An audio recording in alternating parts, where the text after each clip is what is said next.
ನನ್ನ ವಿಡಿಯೋಗಳೆಲ್ಲ ನಿಮಗೆ ಬರಬೇಕು ಅಂತ ಅಂದರೆ ಮೊದಲು ಫಾಲೋ ಮಾಡಿ. ನನ್ನ ವಿಡಿಯೋ ಯಾವುದಾದ್ರೂ ನಿಮಗೆ ಇಷ್ಟ ಆದರೆ ಅದನ್ನು ಲೈಕ್ ಮಾಡಿ. ಇನ್ನೂ ನಿಮಗೆ ಅದು ಯಾವುದಾದ್ರೂ ಯೂಸ್ಫುಲ್ ಅನಿಸುತ್ತೆ ಅದನ್ನು ಶೇರ್ ಮಾಡಿ. ಅಂದ್ರೆ ಮಿಸ್ಟೇಕ್ಸ್ ಏನಾದರೂ ಇದ್ದರೆ ಅದನ್ನು ಕಮೆಂಟ್ಸ್ ಮಾಡಿ ತಿಳಿಸಿ, ನಾನು ತಿದ್ಕೊಳ್ತೇನೆ. ಏನಾದರೂ ತಪ್ಪಾಗಿದ್ದರೆ ಕ್ಷಮಿಸ್ಬಿಡಿ. CSKನಲ್ಲಿ ರವೀಂದ್ರ ಜಡೇಜಾ ಇರೋದು ನಿಮಗೆ ಈಗಾಗಲೇ ಗೊತ್ತಿರೋ ವಿಚಾರ. ಓಕೆ, ಇದೇ ರವೀಂದ್ರ ಜಡೇಜಾ ರಾಜಸ್ಥಾನ್ ರಾಯಲ್ಸ್ ಟೀಮ್ನಲ್ಲಿ ಮೊದಲಿಗೆ ಇದ್ದಿದ್ದು ನಿಮ್ಗೆ ಗೊತ್ತಾ? ಯಾರ್ಯಾರಿಗೆ ಗೊತ್ತು ಕಮೆಂಟ್ಸ್ ಮಾಡಿ.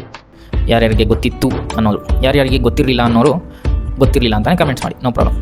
ಓಕೆ, ಈ ವಿಚಾರ ನನಗೂ ಗೊತ್ತಾಗಿದ್ದು ಇಂಟರ್ನೆಟ್ನಿಂದ, ಅದನ್ನು ಕೆಳಗಡೆ ಪೇಜ್ನಲ್ಲಿ ಹಾಕ್ತೇನೆ.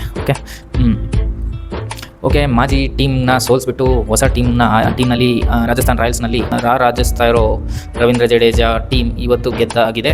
ಸೊ ಅದರಲ್ಲಿ ವೈಭವ್ ಸೂರ್ಯವಂಶಿ 15 ವರ್ಷ, ಇವಾಗ 15 ವರ್ಷ ಅಂದರೆ 20 ವರ್ಷನೇ ದಾಟದೇ ಇರೋನು.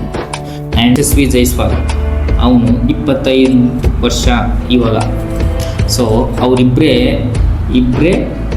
CSKನ ಸೋಲಿಸಿದ್ದಾರೆ. ಒಬ್ಬನು 52, ಇನ್ನೊಬ್ಬನು 38. CSK ಆಡ್ತು.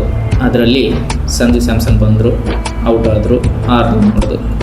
ಅದಾದಮೇಲೆ ಋತುರಾಜ್ ಗಾಯಕ್ವಾಡ್ ಬಂದರು, ಅವರು ಔಟ್ ಆದರು. ಅವರು ವಿಕೆಟ್ನ ತೆಗೆದಿರೋರು ನಂಡ್ರಿ ಬರ್ಗರ್ ಅವರು ವಿಕೆಟ್ ತೆಗೆದ್ರು. ಸೊ ಇದಿಷ್ಟು.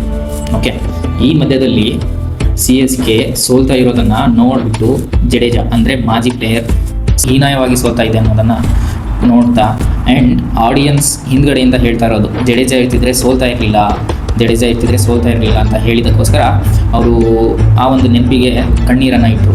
ನೆನ್ನೆ ಈ IPL ಮೊದಲನೇ ಮ್ಯಾಚ್ನಲ್ಲೇ CSK ಈ ಮಟ್ಟಿಗೆ ಹೀನಾಯವಾಗಿ ಸೋಲುತ್ತೆ ಅಂತ ಖಂಡಿತ ನೋಡ್ತಾ ತುಂಬಾ ಹತ್ರು. ಆ ಒಂದು ವಿಜುವಲ್ಸನ್ನು ಅಲ್ಲಿನ ಹಾಕ್ತಾನೆ. ಓಕೆ, ಇದಿಷ್ಟು. ಘಣಿ ಬಧಾಯಿ ಅಂದರೆ ಮೆನಿ ಕಂಗ್ರ್ಯಾಚುಲೇಷನ್ಸ್ ಅಂತ. ಓಕೆ, ಇದಿಷ್ಟು ಮಾಹಿತಿ. ನಾಳೆಯ ವಿಡಿಯೋದಲ್ಲಿ ಒಂದು ಅನ್ಬಾಕ್ಸಿಂಗ್ ಇದೆ. ಸೊ ಆ ಅನ್ಬಾಕ್ಸಿಂಗ್ನ ಮಾಡ್ತೀನಿ.